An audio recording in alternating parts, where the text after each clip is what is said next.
Hi, everyone. For our first video lecture, I just wanted to give you an introduction to the field of clinical psychology. I think you all probably know what it is and you know a lot about clinical psychology already. I know most of you are in the last year of your undergrad program, but just thought it'd be good to start off with a basic understanding of what the field involves. Your book says that clinical psychology involves the research, teaching, and services relevant to the applications of principles, methods, and procedures for understanding, predicting, and alleviating intellectual, emotional, biological, psychological, social, and behavioral maladjustment, disability, and discomfort applied to a wide range of clinical populations. That is a huge, long definition. I won't ask you to memorize that. That's not going to be on a quiz or anything like that. But really what we're getting to here is that we distinguish clinical psychology from other less formal types of helping by having some sort of a research or science background to it. So we're going to talk later in the course about evidence-based practice using research evidence. And the definition sort of starts off with that. And then we have a set of principles or methods or procedures that we use. And we'll talk about how we assess people, how we develop a treatment plan. We're aiming at addressing problems that, the definition on the screen talks about intellectual, emotional, et cetera, many types of problems. And then talks about how we work with a wide variety of client populations. So in my background, I've worked with people with substance abuse issues, people who were incarcerated in prisons and in juvenile detention facilities. So those were kind of populations I practice with. Some people practice with children and do play therapy. Some people are specialists in geropsychology, working with older adults, all kinds of different populations we could work with. And often we do have people who specialize a bit in one population or another. Other folks are generalists and see everyone. So in general, we're talking about a helping field, a helping profession, works with a wide variety of populations and issues, and has some sort of a scientific approach or research-based approach to doing that. That's what you really need to understand about clinical psychology. And this is what's different from just being a helpful person. Many of you are probably in psychology, studying psychology, because someone's told you, you're an easy person to talk to, you're a good listener, you're somebody I want to be around when I'm having problems. And so clinical psychology and some of the other helping professions, these are the more formalized way of doing that. Anyone can listen to someone, anyone can give advice, anyone can kind of sit with someone they're having problems. But with clinical psychology and some of the other helping fields, we're talking about having a professional way of providing that help. And it's based on the things we just went through in that definition. A little bit of the history of clinical psychology. This is in your textbook, and I'm not going to spend a lot of time on this. But Leitner Whitmer from the University of Pennsylvania, director of a psychology lab there, is generally seen as the first clinical psychologist. And what happened in 1896, a school teacher sent a student to Leitner and said, the student is having a really hard time with spelling, maybe you could help them. And so the field generally says this is where the psychology field went from kind of being a scientific and abstract field where we're studying different phenomena to really being applied. We're actually trying to use that study that we've done to make a difference in someone's life, to help them change their situation. And it was successful. The child was able to spell better after Whitmer worked with him for a while. So as I said, this was really where we started to see recognition of psychology as an applied discipline as well as a science. And we'll talk in a minute a little bit more about some of the theories in clinical psychology that have been used throughout its history. But what you really need to know is that Freudian psychoanalysis or Freudian psychodynamic theory really was the predominant theory for most of the time that clinical psychology has been around.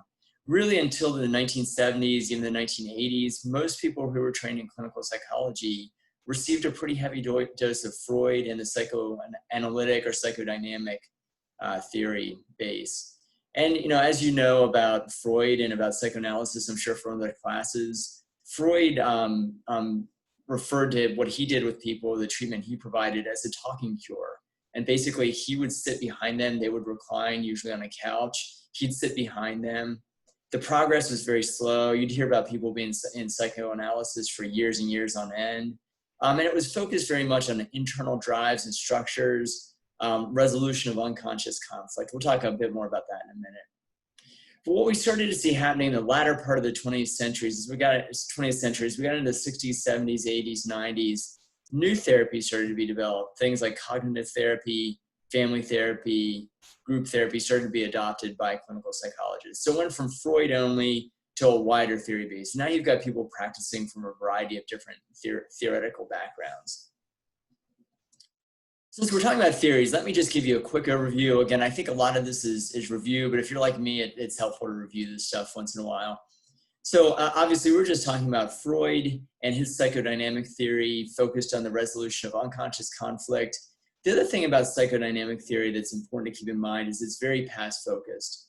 Freud's trying to uncover what happened in childhood, what was your relationship with your mother like, where did these neuroses originate from? So a lot of looking back with Freud. The first person to sort of develop a theory that deviated pretty radically from Freud, or at least one of the first people, was a man named Carl Rogers. Rogers' theory is usually called humanistic psychotherapy. And Rogers, if you remember one thing about Rogers, it was that he was focused on unconditional positive regard for the client. So he tried very hard not to send any sort of negative messages to the client. He tried to just really be supportive, really be there for his client. And humanistic theory focused much more on the present, working on what was going on with the client in the moment, on the relationship between the therapist and the client. Whereas Freud was really trying to avoid having a relationship. He wanted to be a blank slate. He's sitting behind the client. He's not in conversation with the client. He's analyzing what the client says. Rogers was much more relational, and he's much more humanistic, right? He encounters the client as another human being rather than sort of a cold, distant analyst. I think you all probably know about behavioral theory. The two people we talk about mostly associated with that theory, especially in its early stages, would have been Ivan Pavlov and B.F. Skinner. And Pavlov, as you may remember, his thing was classical conditioning. He was the one that had the dog, and he would ring a bell when the dog ate food. And what he found was eventually he could ring the bell and the dog would begin to salivate even if the food wasn't there. And we called that classical conditioning. It paired a stimulus, the bell, with a response, which was the salivation. Skinner took things a bit further and did things a bit differently. His theory or his approach was called operant conditioning. And the idea there is that a person performs a behavior, and then there's a consequence to the behavior. And we usually think of consequence as a bad thing. You know, when my kids were younger, if I told them they were going to get a consequence, they usually thought of it as something bad. For Skinner, a consequence wasn't necessarily bad. It was just something that was consequent or came after the behavior. So someone performs a behavior, there's a consequence, and the idea is that through those consequences, we can reinforce the behavior that we want, the behavior that's going to be most helpful for the client. So if we've got a child who is throwing his food on the ground and we give him a punishment, which I'll talk about in a minute, he stops throwing the food on the ground, that's conditioning, right? We've conditioned that child not to throw his food on the ground. In terms of reinforcement, there's a couple different types of reinforcement, positive and negative. I'm sure you've heard about these in other classes too. The thing to remember with positive reinforcement is we're adding a desirable consequence. So when my child does their homework and I give them a cookie, I've added something desirable for doing the behavior that's helpful for the client. Negative reinforcement is when we remove something undesirable. People get confused between negative reinforcement and punishment a bit, which is why I wanted to review this. Negative reinforcement, we take away an undesirable consequence.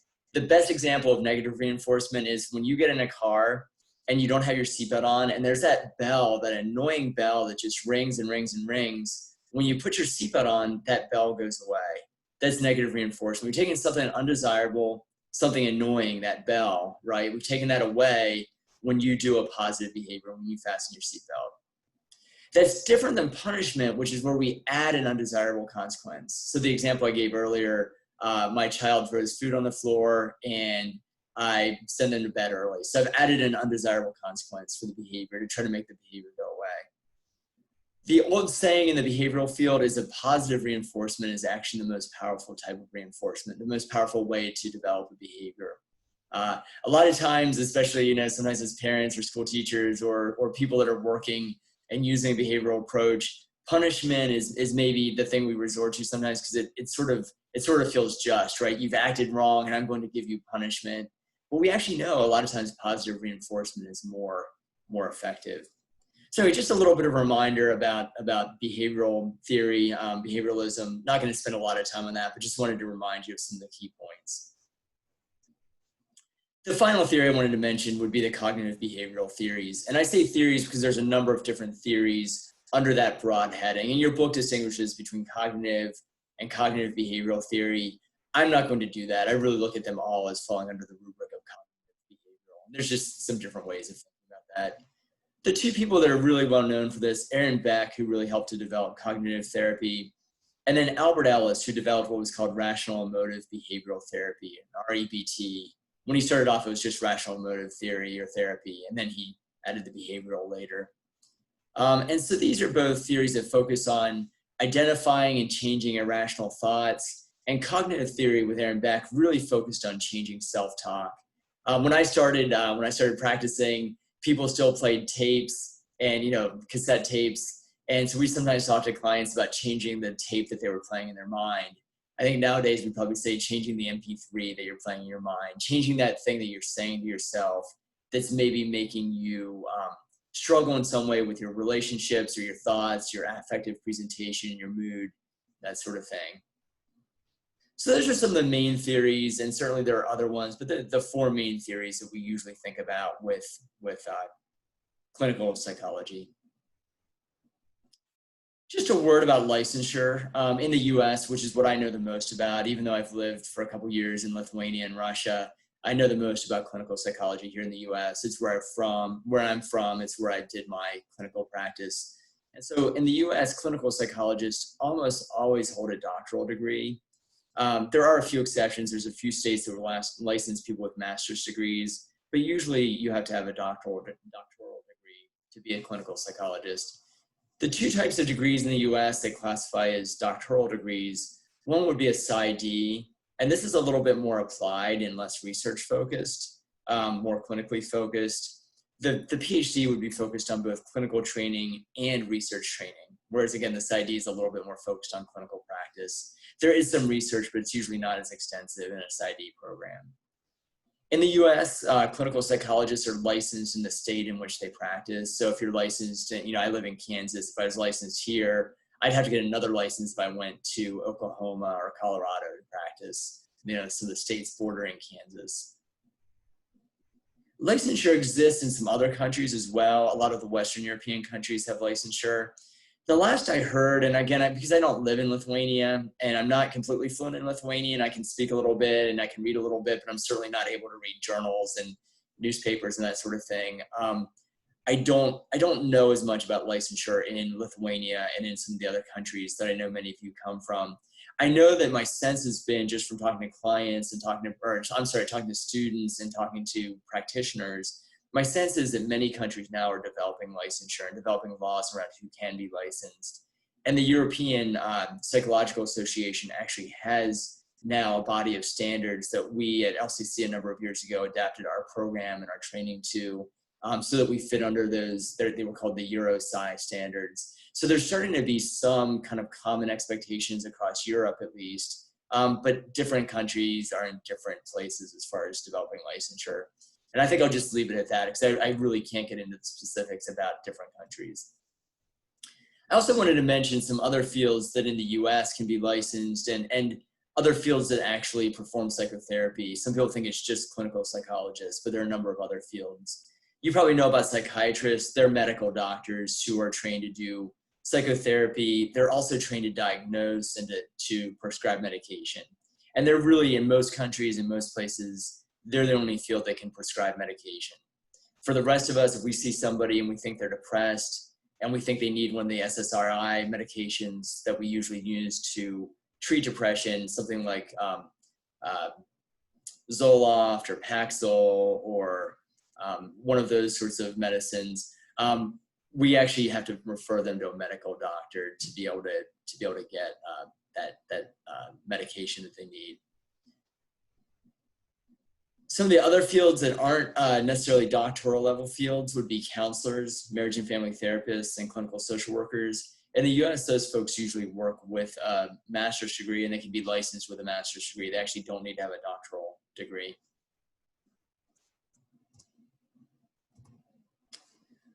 I wanted to just talk some about some of the hallmarks or some of the key features of clinical psychology. We're going to talk throughout this class. We're going to spend a lot of time next week on the clinical psychology treatment process. But I wanted to just mention that process to you today, just to kind of give you an overview of it. The clinical psychology treatment process, excuse me, begins with assessment. And this is where we really try to understand what's going on with a client. We try to make a diagnosis or make a judgment about what we understand to be their need or their concern. We focus on gathering information and synthesizing that information into a coherent product so that we can make a professional judgment.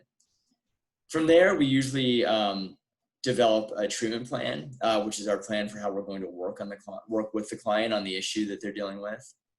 Psychotherapy is usually the primary treatment approach, and that can be individual, family, or group psychotherapy. We usually focus in clinical psychology on the individual when we're assessing and diagnosing. We don't have a diagnosis for a family usually. There's a few V codes that we could use for families, but usually we're focusing on the individual and diagnosing the individual. And then we focus primarily on the resolution of problems and pathology. And this is one of the criticisms that some fields make of clinical psychology, is that we're really focused on problems rather than what's right with a person. And that's sort of how the field of positive psychology came along, because they said, hey, let's not just look at what's bad, but let's also look at what's good, what's going on that's going well with someone. There are a few questions about clinical psychology that I think are important to bring out. And it would be odd to teach a clinical psychology class and to be completely critical of it, but I do think that there are some good questions we need to ask about the field. There's some things that maybe we don't examine often enough in clinical psychology that we need to think more about. One of those things I think goes back historically to the worldview that clinical psychology is rooted in. And this worldview comes from the shift that was happening in the Enlightenment and the post-Enlightenment era. If you remember the Enlightenment, this was the period where we went from focusing a lot on superstition and worried about witches and demons and things like that, to much more of a science-based approach. One of the things that happened at the same time, though, was we became much more individualistic. So it used to be that your last name or how you were known was based on either what your family did or where you lived, where you came from. And it was very much, who you were was very much rooted in a social system, in a place, in a family, in an occupation. And in the Enlightenment and the post-Enlightenment era, we became much more concerned about who you were as an individual rather than kind of where you came from and what your family was all about and that sort of thing. And this is the historical era when clinical psychology developed. And so it's not surprising that on the last slide I said that clinical psychology focuses on diagnosing the individual, focuses mostly on the problems and the needs of the individual, because clinical psychology developed at a time when we were moving from focusing on the family or the village or the larger group to the individual. And so that's a really important perspective, but sometimes we might miss something. Sometimes there are problems that are rooted in a family or a group or a work setting. And when we just diagnose the individual, sometimes we miss those needs that might be bigger than the individual, might be rooted in something beyond the individual's psyche. One of the ways we can say this, and I mentioned in the second bullet point, is we might not look at systems or transactional issues. So the problem might not be with me as an individual. It might be that I'm part of a dysfunctional system. I tell many people that when I worked with delinquent boys who are members of gangs, most of them, their problems didn't originate in their individual psyche and their individual brain structures. Most of their problems came about because they came from families where dad was in jail, mom was either on the streets or working 3 jobs trying to make ends meet. There was no supervision. They got involved in a gang. They were brutalized by older adolescents who beat them up to make them join a gang. And so a lot of times the problem wasn't with them individually, it was with the system they were a part of. Or the problem could be in the transaction between the individual and the system. It might be that there's nothing wrong with me, there's nothing wrong with the system I'm a part of, it's just a bad fit. If I was to try to work as an accountant, that would be a transactional issue. I'm not a math person. I don't enjoy math. I don't enjoy crunching numbers. Accounting is a perfectly good job. The accounting company would be a perfectly nice place to work. I think I'm a pretty decent person. I don't think I have major psychological issues, but there might be a problem there just because I wouldn't fit very well in that setting. So that'd be a transactional issue. I know this is kind of big and maybe I'm being long-winded about it, but I just wanted to mention that there's a few other ways of looking at what humans need than that individual focus. And it's a weakness of clinical psychology. And that's not That's not a huge criticism because every field has its weaknesses. But I think it's important for us as psychologists and psychology students to acknowledge that there are some weaknesses to this field. The other thing that I personally see as a weakness of not just psychology, but what I do in social work and what the other helping fields do is we've very much professionalized helping. Until about 100, 150 years ago, if you needed help, you went to your priest or your pastor or your neighbor or your parents, your brothers and sisters, your friends, and we had very much non-professional helping systems. And people survived just fine for all of human existence without professional helpers. But all of a sudden in the modern world, we've become convinced that we need a professional when we're having a problem. And sometimes we do. Sometimes our problems are severe enough we do need a professional. But there's actually a lot of things that will sort of be resolved just by good social support. I've gone through some really difficult periods, and the support of my church and my wife and my family and my friends was enough to get me through them.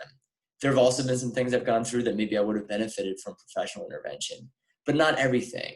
So that's sort of the key point that I'm trying to make here, is that there are some things that may not require professional help, but increasingly we think in modern life, and especially in the West, in the US, I think Western Europe, we think anytime someone's feeling down, they necessarily need a professional, and that may not be true.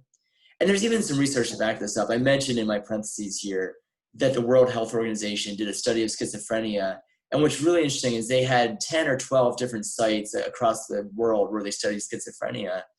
What they found was that people with schizophrenia did better in sites in developing countries than in the developed countries. So the countries with all the psychologists and psychiatrists and social workers and hospitals and medicine, people didn't do as well there as they did in some of the developing countries, some of the countries we used to call third world countries.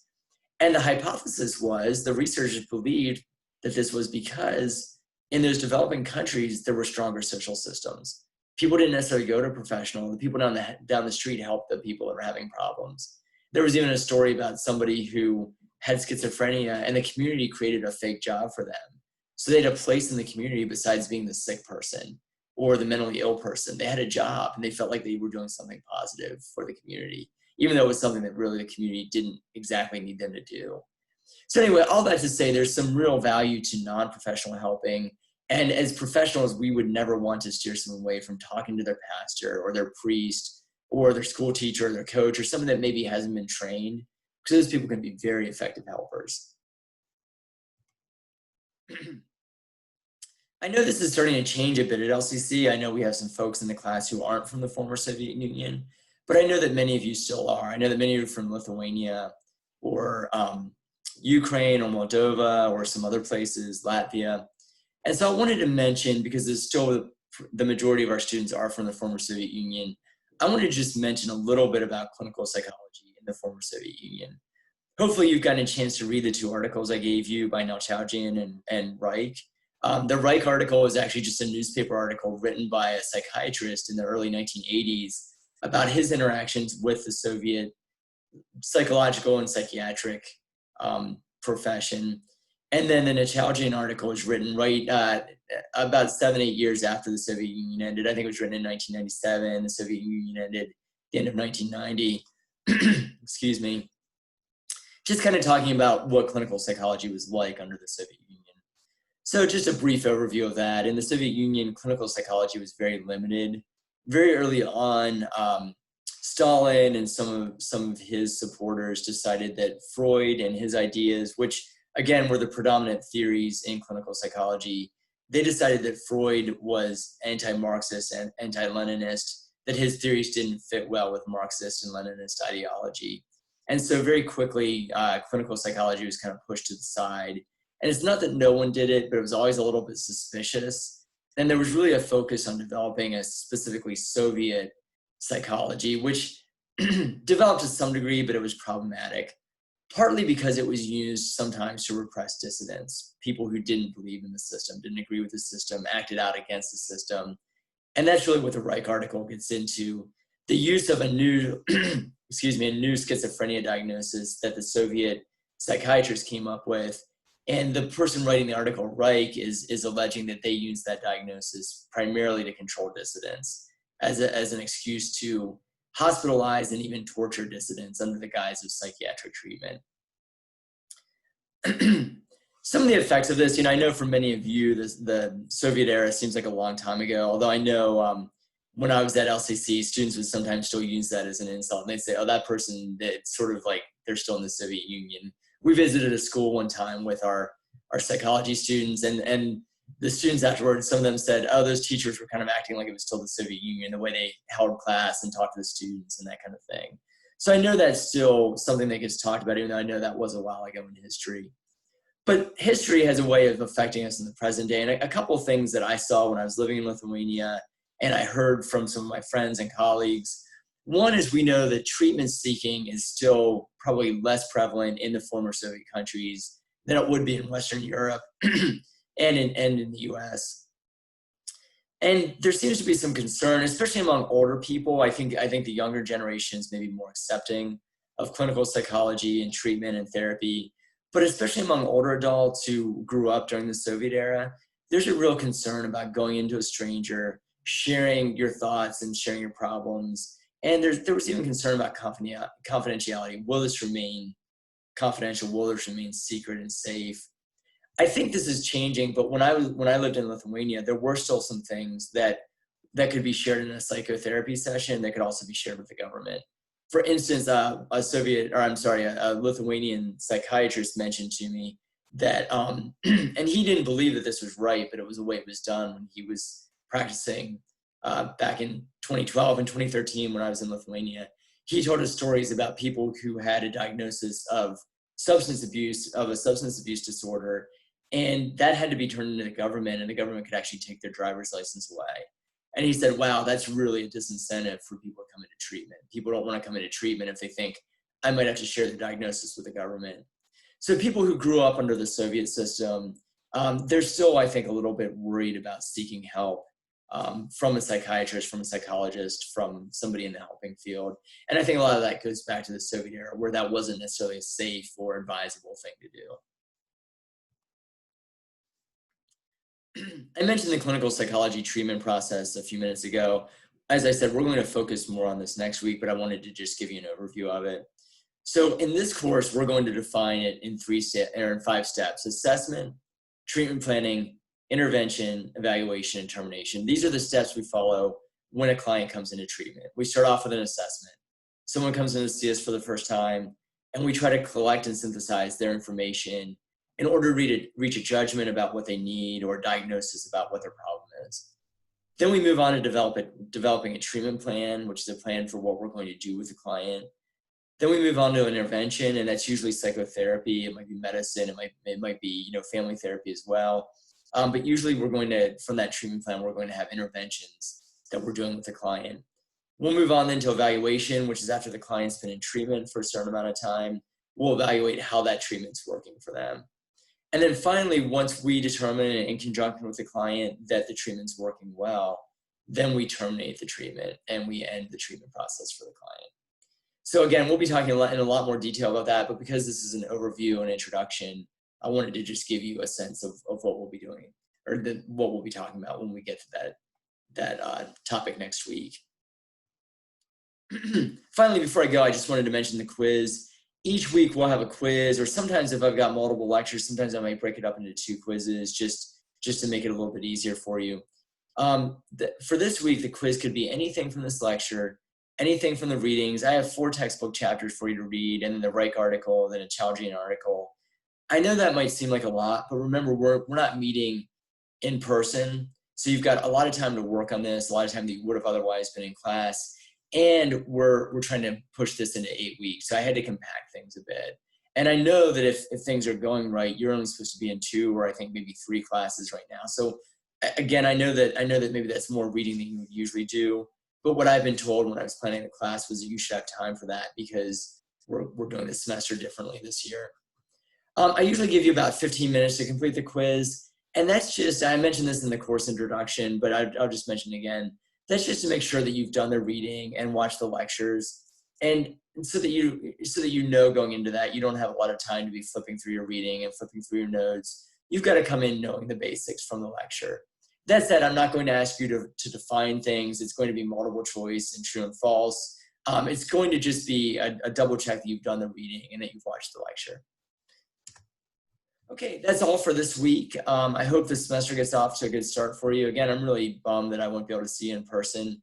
Please let me know if you have any questions, any concerns, if there's anything I can do for you. Okay, have a great first week. Bye now.